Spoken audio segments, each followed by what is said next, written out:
BBC تقرنيا دحر 10 دقائق كجمريو نكتكتاتلنا نعدم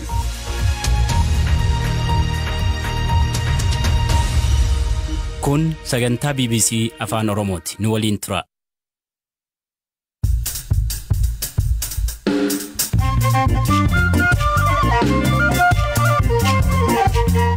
Akkamoltan naggeeffattoota keenya sagantaan BBC Afaan Oromoo kibxata galgalaa eegaleera. Ani Firaafolii Dhugaasaadha.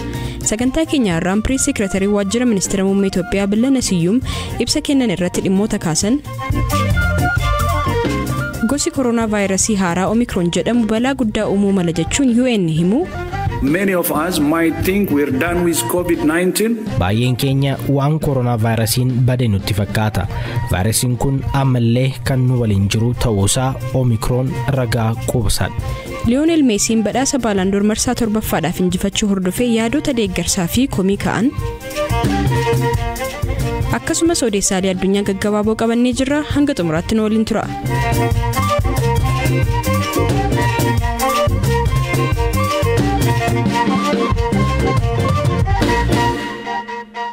Miseensonni TPLF US keessa jiraatan mootummaa karaa dimokiraatawaan filatame humnaan aangoorraa kaasuuf akka koran bira ga'u mootummaan Itoophiyaa hime.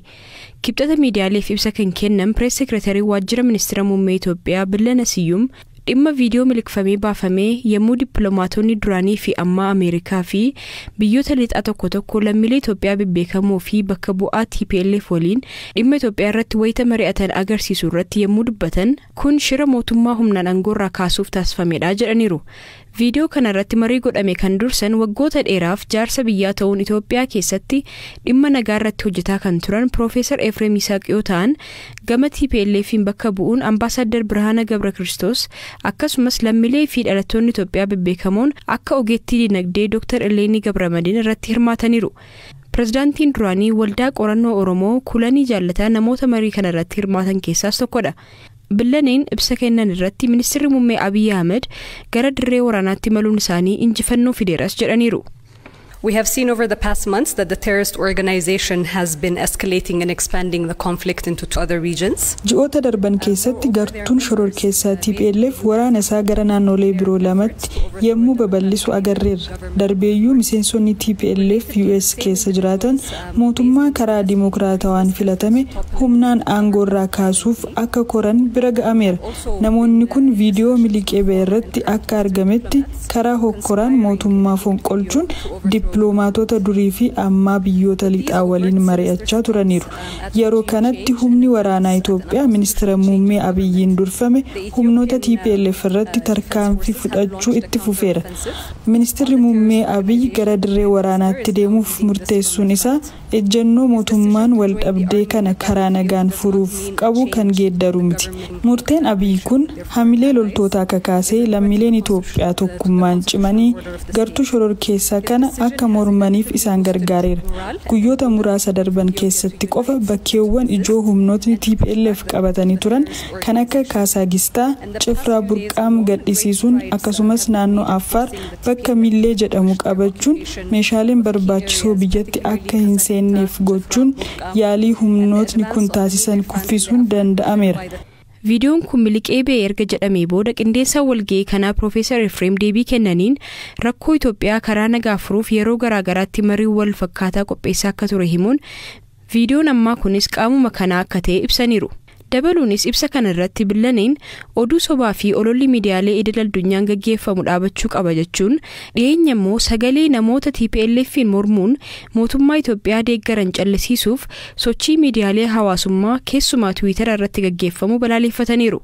On social media, miidiyaa hawaasummaa irratti keessumaa Twitter sagalee namoota Itoophiyaa deeggaruun soba TPLF oofuu fi miidhaa TPLF geessisaa jiru irratti beekumsa qoodan irratti xiyyeeffachuun fuula isaanii dhorkaa akka jiru ragaalee agarsiisan qabna. Dhimma kanarratti Twitter keessa deeggartoonni TPLF seenuu isaanii akka amannu ibsuun gartuu qajeelfama Twitteraaf qoodneerra. Miidiyaalee lixaa tokko keessatti ilaalchi farra Itoophiyaa caalaatti yommuu mul'atu agarreerra. Hawaasa idila addunyaaf ergaan nuti dabarsuu barbaannu sochiin kamuu filannoo malee fi gartuuleen qindaa'ee hooggansa geeddaruuf taasifamu balaa kan uumuu fi kan hin milkoofne ta'uudha.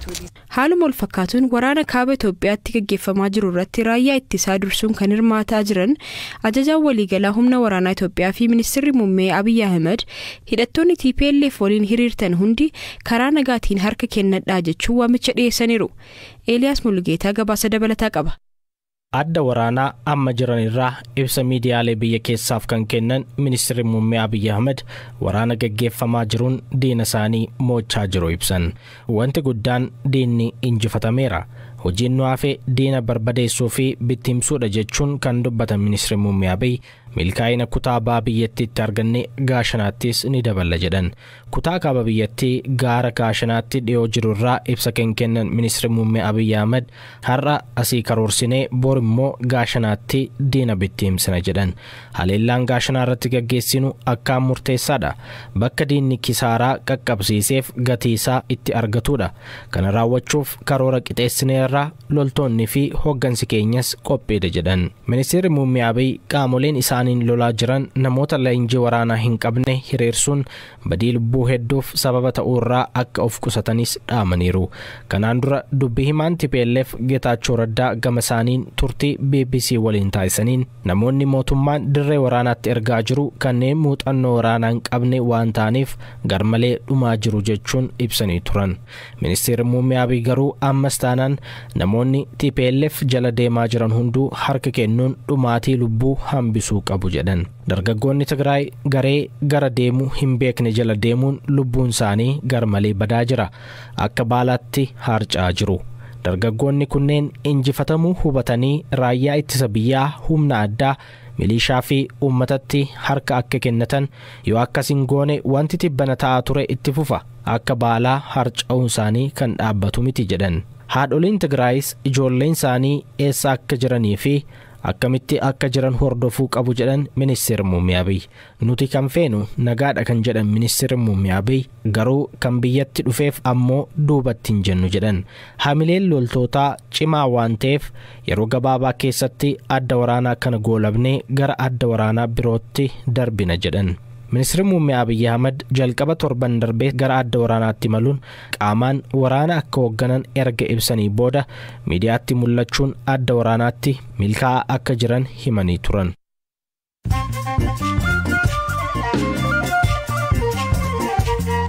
Amma moodeesaalee gaggabaaboon isinitti himaa.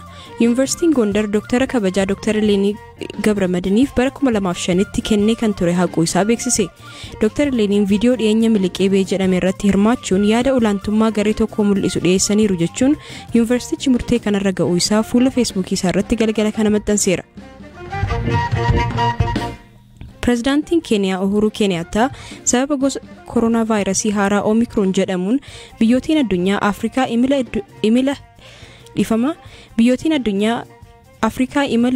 idil addunyaa irraa akka hin dhorkineef gaafataniiru. Biyyootiin akka US, UK fi biyyoota miseensa gamtaa Awurooppaa 27 ta'an keessumaa biyyoota kibba Afrikaa keessa jiran irratti dhorkii imalaa kaa'aniiru.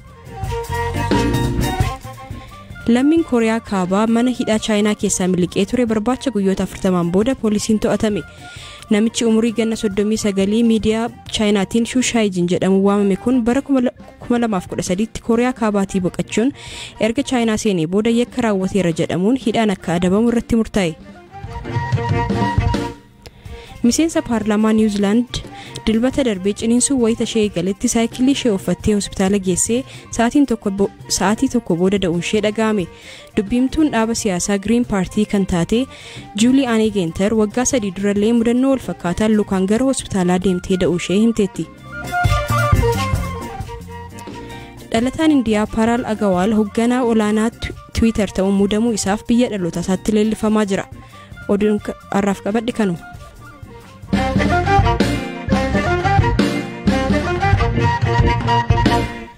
Dhaabbati fayyaa addunyaa gosti koronaa vaayirasii haaraa Omikron jedhamu saffisaan namoota hedduu kan faaluu fi balaansaas olaanaadha jechuun akeekkachiise. Jaarmiyaan fayyaa kun ibsa wiixata kaleessa baase keessatti vaayirasiin kun ammatti biyyoota muraasa ammoo guddaa hubuuf jira jedheera. Gabaasa guutuu waa'illi koo Eliyaas nutti hima. Another reminder that although many of us might think we're done with COVID-19, it's not done with us. Baay'een keenya waan koronaa vaayirasiin bade nutti fakkaata.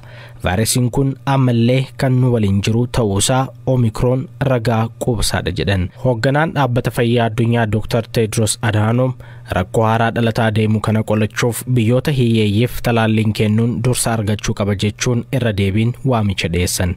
COVID-19 ammallee nu faana jira hin golabamne jedhan. Akaakuun vaayirasii kun jalqaba ji'a kana Afrikaa kibbaatti mul'ate vaayirasii balaafamaa fi deebi'ee nama qabu ta'utu barame. Afrikaan kibbaa vaayirasiin kun mul'achuu daftee waan beeksifteef jajamteetti. Vaayirasiin Omicron jijjiiramuun akaakuu haaraa uumaa deemuun kan beekamudha. Hedduun isaanii tatamsa'ina vaayirasichaa diran kan ammeessanidha jedha WHO.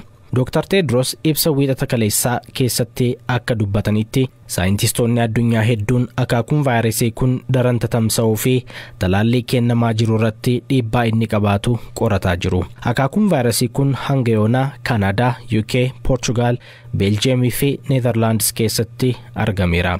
Biyyoonni akka UK, Gamtaa Awurooppaa fi US sababa vaayirasii kana Afrikaa kibbaarraa uggura imala kaa'uun biyyattii baay'ee gaddisiisuu President Cyril Ramaphosa dubbataniiru. Jaappaanii fi Awustiraaliyaanis daangaa isaanii cufachuun imaltoota alaa ofirraa ugguraa jiru. Israa'elis akkasuma. UK fi Ameerikaan ammoo talaallii vaayirasichaa kennuu fi maloota of eeggannoo irratti xiyyeeffataniiru. President Biden hunduu maaskii akka uffatan ajajanii garuu ammaaf imalarra ugguraa akka hin keenye ibsan. Erga koronaa vaayirasiin mul'ate as addunyaatti namoonni miiliyoona 200 fi miiliyoona 61 caalan qabamaniiru.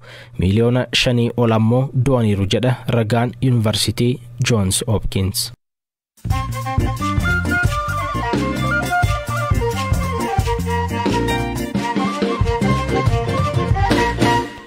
Gabaasa keenya xumuraan Lionel Messiin badhaasa Ballon d'Or marsaa 7ffaadhaaf injifachuu hordofee deeggartoonni kubbaa miilaa gariin akka gaariitti wayita simatan kaan ammoo lakkii badhaasi kun kan malu Robert Lewandowskiifdha ture jedhu. Taphataan sarara fuulduraa Paris Saint-Germain fi Argentina Lionel Messiin badhaasa kana marsaa 7ffaadhaaf injifachuudhaan rikoordii qabateera. Elias Mulugeta. Lionel Messi. Lionel Messi.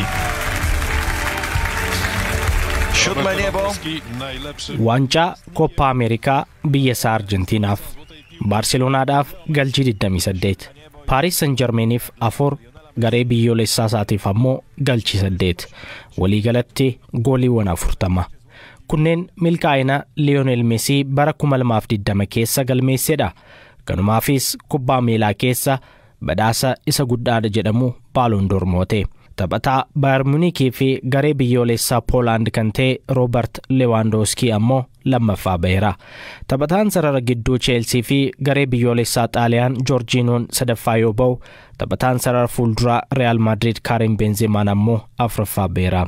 Badhaasni Ballon d'Or bara 2020 sababa koronaa vaayirasiitiin qaamaan kan hin adeemsifamne ta'ullee badhaasa baranaa kana irratti garuu gaazexeessitoonni kutaalee addunyaa garaagaraa irraa 180 ta'an filattoota ta'uun hirmaataniiru. Messi fi Cristiano Ronaldoon erga bara 2008 haga 2019 badhaasa Ballon d'Or dabareen injifachaa turan.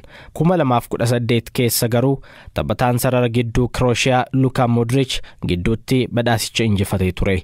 Sagantaa badhaasa Paris du Châtelet gaggeeffame kanarratti argamuunis asitti irra deebiin argamuun koo waan raajidha jedhe Messiin.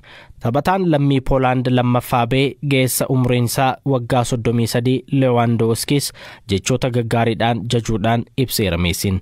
Isa wajjin ka'uun kabaja akka ta'e Robertitti himuun barbaada. Bara darbee badhaasicha injifachuun isaaf mala ture jechuun dubbate Messiin. Lewandowskiin 2020 dorgommiiwwan hundarratti Bayern Munichiif goolii 53 lakkoofseera. Sagantaa badhaasaa kana boodas namoonni fi kilaboonni hedduun yaada isaanii kan barreessan wayita ta'u, kilabni isaa Bayern Munich akkas jedhee tweet tolche.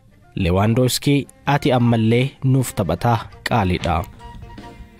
Egaan dhaggeeffattoota keenya sagantaa keenya kibxata galgalaa kanumaan goolabneerra. Odeessaalee haaraa fi kan biroo dabalataa argachuuf marsariitii fi fuula feesbuukii keenya daawwadhaa. Sagantaa har'aa kan siniif dhiyeesse ani Firaafoolii Dhugaasaadha. Boora odeessaalee biroo walitti deebinaa halkan gaarii.